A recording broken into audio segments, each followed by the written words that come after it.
Ағай кешеде бері Брежнев алаңында қазақ жастарының орталық комитет пленумының шешімдеріне қарсы болып, наразылық білдіріп жатқан естіген шығарсыздар.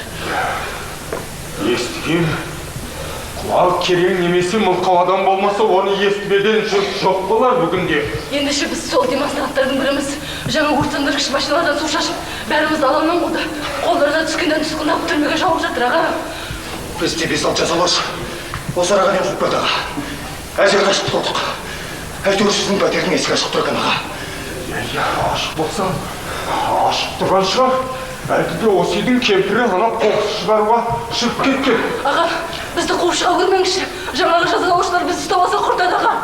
Ой, сендердің не жазықтарың бар соншалықты? Әлде жазығымыз, демонстрацияға қатысқанымыз, Құдай білет қиянатымыз жоқ. Ағатай бізді қуып шыға көрмеңізші. Ойбай-ай, масқара-ай, масқара. Ойбай-ай, көші толған солдат милиция. Алаңға жиылған жастарды шетінен қуып жатқан құқсайды. Ойпырмай әлгі мусор салатын контейнерді көшенің қайдағы бір шетін апарып тастапты. Әзер жеттім. Біреу-біреу ұрып кете ме деп тіпті зәрем ұшты. Ойбай-ай, масқара-ай. Әй, қартайсаң да жан тәтті, кемпошка. Ойбай, өтек. Мына балаларының тағы.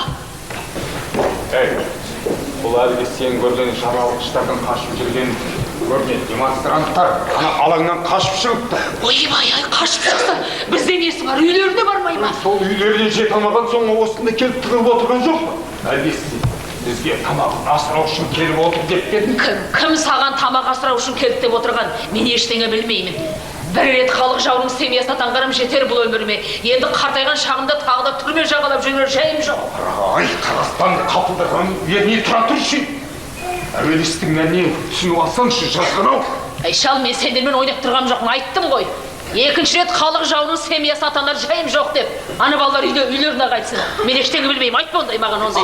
Жүрді аласың жоқ. Мен тұрғанда ешқайда кетпейсің де. Мен іштеріңнен жек көріп отырған шығарсыңдар. Мына бір кемпірде шәпілдей береді екен деп. Апа, шынымды айтсам, мен сіздерден түсініп отырмын. Ағай шамасы бір кезде халық жауы ретінде ұсталып кеткен-ау деймін. Ой, қарағым-ай. Бұл ағаң 49-шы жылы кетіп, 59-шы жылы оралды ғой. 10 жыл өткен соң. Кенесары Қасымов деген ханды естулерің бар шығар.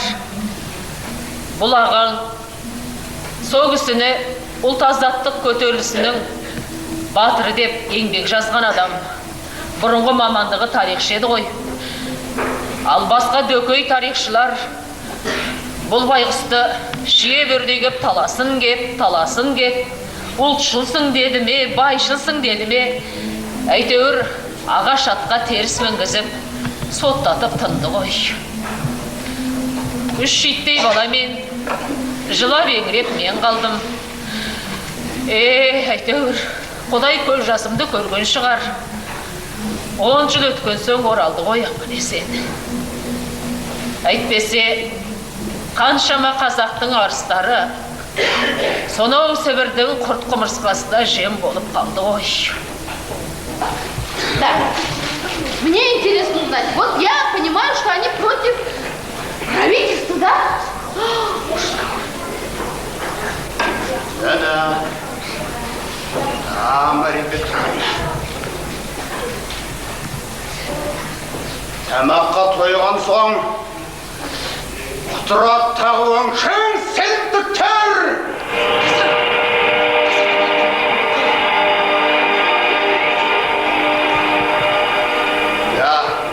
Мария Петровна, только благодаря великим достижениям нашего правительства и коммунистической партии они забыли, чем были и кем стали.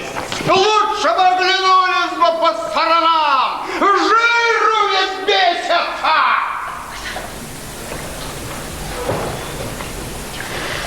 А я знаю, кто их наускивает. Если бы мне дали бы власть, я показал бы им сталинский режим. Всех сгноил бы в тюрьме.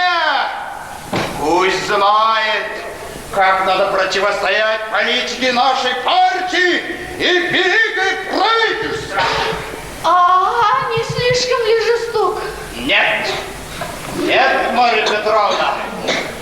Как в моем народе говорят, айванға намаз үйреткен таяқ. Дикарей молитве учит розгами. Так и здесь. А вы мне говорите жестоко.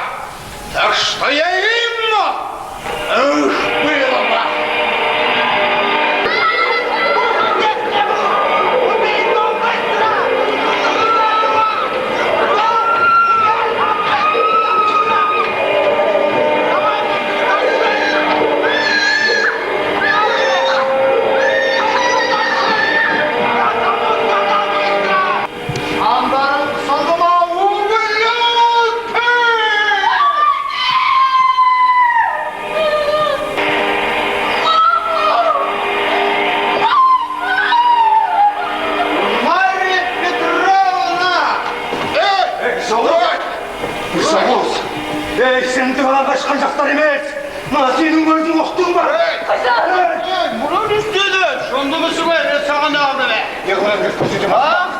Ақымақ қазақтың ғасырлай көз жасы бар қойшы.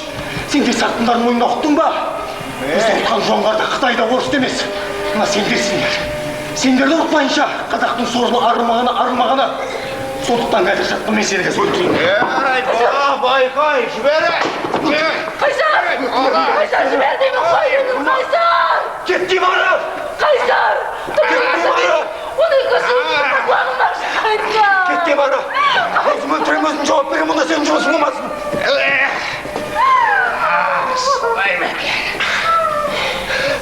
Әне, көрдіңдер ме? Осындай сатындарға сендердің жандарың ашып шыға келеді. Бұл бізде ешқашан аяқ болдық жоқ.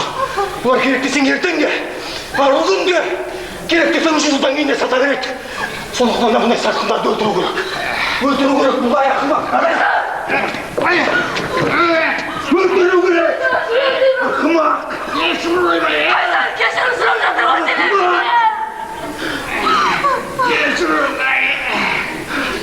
Сен босыған сен тұрсын ба? Бұлардан деген болушы еді.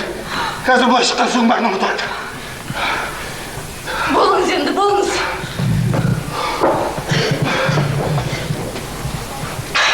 Қайсар шын...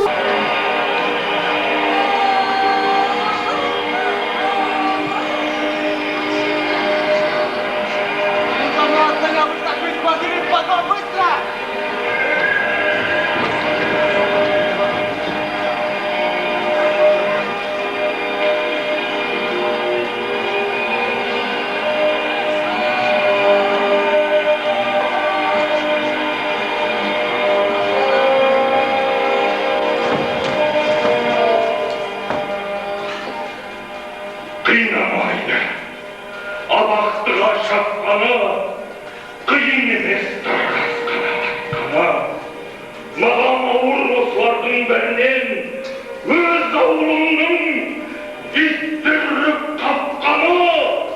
Комиссияның төрағасы Шахановтың деректері бойынша 1986 жылғы 17-18 желтоқсанда сақылдаған сарайязда жалаңаш жалпы қала сыртына апарып тасталғандармен қосқанда 8,5 адам қамауға алынған, 1700 адам дене жарақатын алған, 2300 адам жұмыс оқу орындарынан әртүрлі жаза алған, 319 адам жұмыстан шығарылған, 309 студент оқудан шығарылған, ал 99 адам әртүрлі мерзімге сотталып түрмеге қамалды. Арада азапты біраз жылдар өткен соң олар ақталды.